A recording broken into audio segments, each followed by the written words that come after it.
Hey y'all, welcome. Today is Thursday, the 24th of December, and I just wanted to do a quick check-in before we get to this holiday weekend, mostly because there's a lot of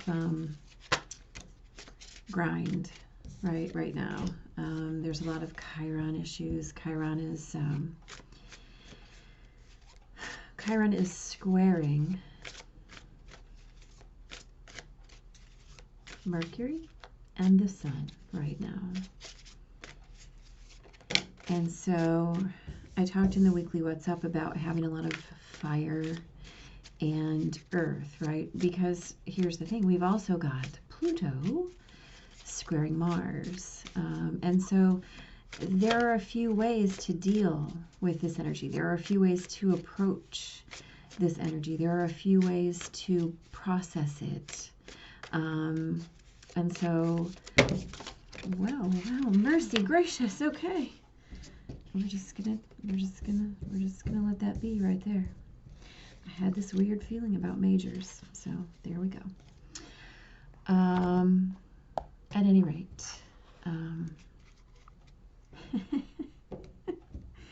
see, that makes me laugh. At any rate, we're talking about wounds and ego and communication, and we're talking about transformation and action, right? We're talking about choosing your way to put the energy into the world based on your will, not your wounds. And this is really that pivotal moment. I mean, Pluto, this is the third Pluto-Mars square this year. And jeepers, it's a big deal. So this is really about making decisions based on the work that you've done, based on the transformations you've undergone this year, based on the discoveries that you have made about where your triggers lie and where your healing has been explored and where your opportunities for healing have been created. Next week, we have a T-square, Neptune and the North Node, and Venus, right? Venus will be conjuncting the South Node next week. And so we'll have this T-square between Neptune and the nodes, and that's about clarity in terms of your destiny, right? And what's coming, and your gifts as well. And so the way that we can process those things now to set up for that is to really dig into what have you healed and where do you want to go from here? What work have you done and what has it allowed you to create? Right?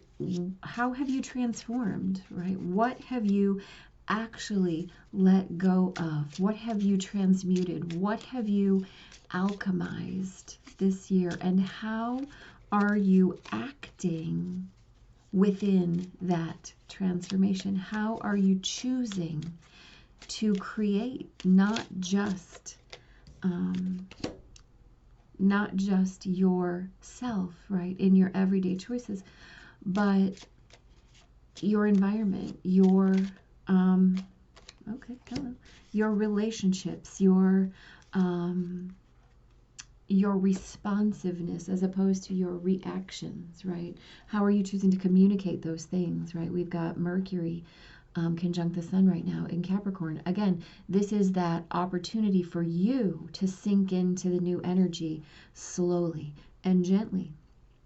Squaring that Chiron Aries is really, really pushing those buttons and saying, where did you heal? Where did you heal? What are you doing about it? Where did you heal? How are you going to now put that into action for yourself and for others, right? That's Chiron.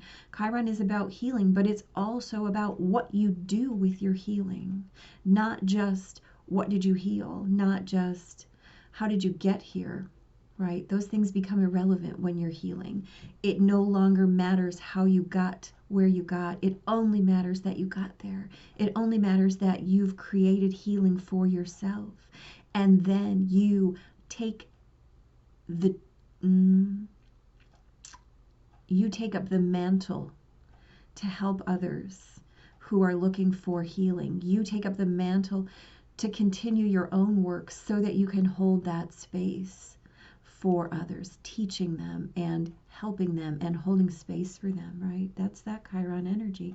And as it squares now a Capricorn Sun and Mercury, you are being given an opportunity to communicate from your source, right? From your resource.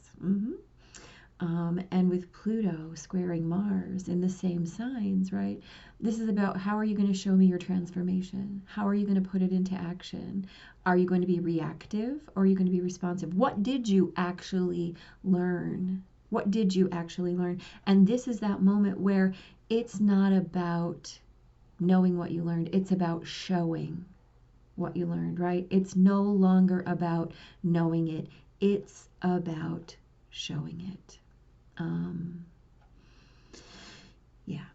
Also, by the way, the moon is conjunct Uranus right now. And so this is about really having those revelations, having that seismic awareness of what your feelings are. And as it trines the Sun and Mercury, again, this is an easement, right? This is an opportunity. Show me your heart. Show me your heart in your new action, right? Yeah. Yeah. Okay. Let's look at these cards quick here. So we've got the Hierophant twice. We know that the Hierophant is about structure. It's about authority. It's about Capricorn energy. We've got it here doubled, reminding us that we know, right? We are the key, right? We are the key to this shift in systematic and routine acceptance of what has been simply because it's there, right? That no longer works. You must accept the fact that this work you have done has taken you somewhere else. Pluto squaring Mars. What are you going to do about it? What are you going to do about it? Chiron squaring Mercury and the Sun. It's not enough to know, right? It's not enough to know. You got to show. So we have the Page of Pentacles and the Empress. The Empress is pure fertile ground, right? Pure fertile ground. She is the ultimate experience of practical abundance, right? She is a situation of being gravid, and by that I mean heavy with preparation, right? The Empress she is the fertile ground upon which everything is created simply by dropping the seeds. And that Page of Pentacles, again, we're bringing that earth energy back in. What are you going to recreate? What are you going to recreate, right? Whatever you're going to create right now is going to come to light. It's not enough to know. You got to show me. And here's how you're going to show me, because it's going to be planted right now. And the whole world is going to see it as it grows. So please be sure that this beautiful seed of everything that you are planting is well thought out, that it is what you want, right? The Empress is the summation of all queens. So air, earth, fire, and water. She is the source of everything. She is the embodiment of everything. So everything that you plant right now, you're going to see its evidence. Your manifestation power is unlimited, right? Unlimited. Unlimited. But it's not enough to know it. You got to show it. We've got Temperance and the King of Swords. Okay, so this is about combining, right? So we have to combine that Chiron energy with the Sun and Mercury. We've got to combine that Pluto energy with Mars. It's not enough to know it. You've got to put it into action, right? It has to be moving between these vessels. You have to be aligned as source energy. You have to be rooted in the 3D and within that space of the divine. And as you combine those two realms within your being, you have a whole new appreciation for what you can do, what your ideas can create, right? This King of Swords, he is the mastery of communication, of expression of thoughts, ideas. And as we move into this Aquarian energy, right, thoughts and ideas are the new currency. I mean, you know, we've spent 250 years plodding and plowing and kowtowing and digging, right? We don't have to dig anymore. We don't have to dig. There's no need to dig, right? As Pluto finishes moving through Capricorn, anything that's left over will come up, right? It will come up. But we cannot concern ourselves with what is still buried in terms of where we're going. We have to be mindful of it. But that's not how we're going to get things done right now. That's not what we're combining, right? We're combining new ideas and our mastery of those new ideas. We've got the star, literally the card of the Aquarian age. You know, this is the card of Aquarius. And the Queen of Wands, she is all about passion and making your will manifest. Could there be a more beautiful card for to clarify this star energy as we have Chiron and the Sun and Mercury, right? This is about putting your heart into action. Pluto squaring Mars, putting your soul into action, right?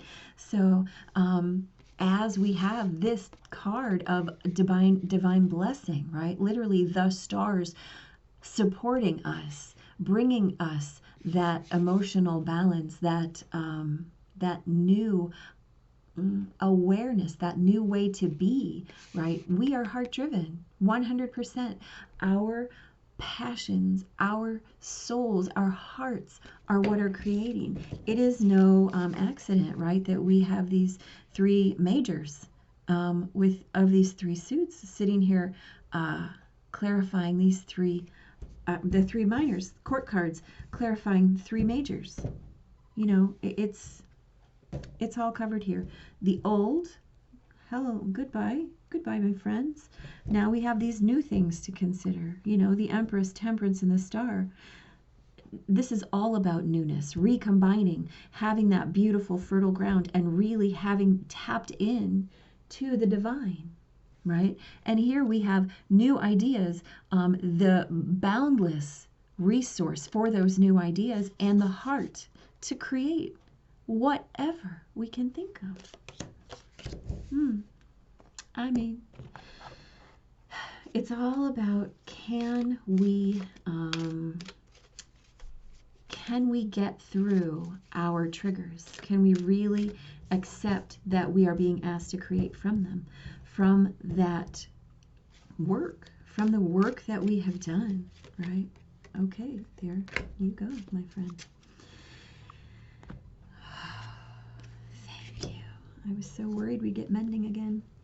The never-ending story. I mean, really? Think about that one. Number 37. So this is a 1, right? This is a 1 card. New cycle. The never-ending story. Self-criticism, the wounded ego, unnecessary dramas. Hello, Chiron.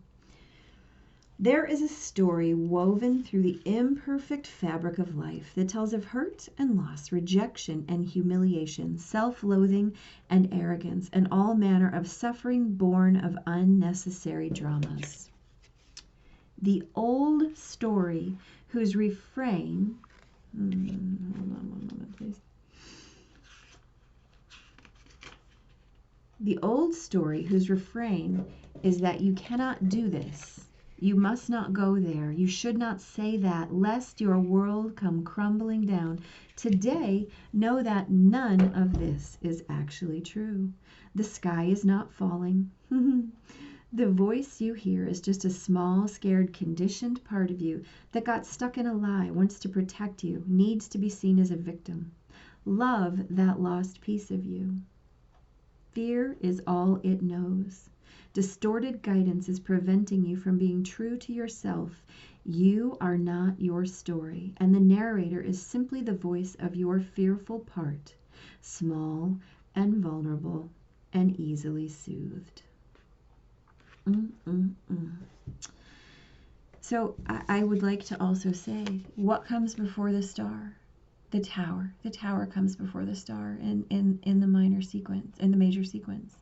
And the tower is that card of total cataclysm, right? Everything that can be destroyed must be destroyed. Everything that can be destroyed must be destroyed so that you can move into the newness of your heart's desires, right? Y'all, it feels like an instruction manual here to me. I mean, 2020 was challenged, right? From the get-go. From the get-go. But I think in every tower, in order to get to the star, you have to not only withstand it, right, but see it for what it is and witness the fact that in everything there's going to be an unexpected gift, right? And what better time to open those gifts? But now, but solstice, but Yule, but Christmas, but Hanukkah, but Kwanzaa, but now, right? Choose wisely. I mean, seriously, guys. I just spoke about it for 17 minutes about how we're making choices. We're making choices to be responsive and not reactive. We're making choices to learn our lessons and not hold on to our lessons. We're making choices to move forward without our baggage, right? We're moving forward from all of these old beliefs, these limiting ideas, these boxes that we have created and allowed to be created for us, right? And here's the problem is you adopt the box, right? You say, oh, that's mine. Guess what? It's not. It's someone else's. And you move into newness and you move into a new way of bringing it to the table, right? All the ideas are there. You already know. And all we're doing is finding new ideas, and we're going to create something brand new. And we have the divine's backing. And I mean, we have the inspiration. All we have to do is create from our passion instead of our fear. All we have to do is plant and expect everything to grow from our abundance instead of our fear. We have to manifest from what we know is the right thing to do, right? From what is aligned and of highest good, as opposed to what we've always done, right? What we've always done is not enough anymore, right? We learn and we keep going, and we learn and we keep going, and we learn and we keep going, you know? Let's see. Hold up now. Do we have a... No, I'm just looking at the numbers. All right. I think that's what I've got to say. Please have a blessed holiday, regardless of what you celebrate, and really be in awareness of where we're going and what comes next and how you're angling in, right? How you're choosing your focus. Because here's the deal. You can choose this. You can choose it, and you can sit there in that I know this and I know that and I know this and I know that, or you can recreate your experience by what you believe might be possible, right? Because the thing is, everything's possible, and what's impossible is only impossible because you believe it to be so. So step into your what if, right? Ask yourself that question, what if? And then don't just know the answer. Show the answer. Show. Yeah, we'll talk again before the new year. There's a lot coming up, but yeah, this felt like an important reading, and now I see why. So big blessings, guys. Till next time.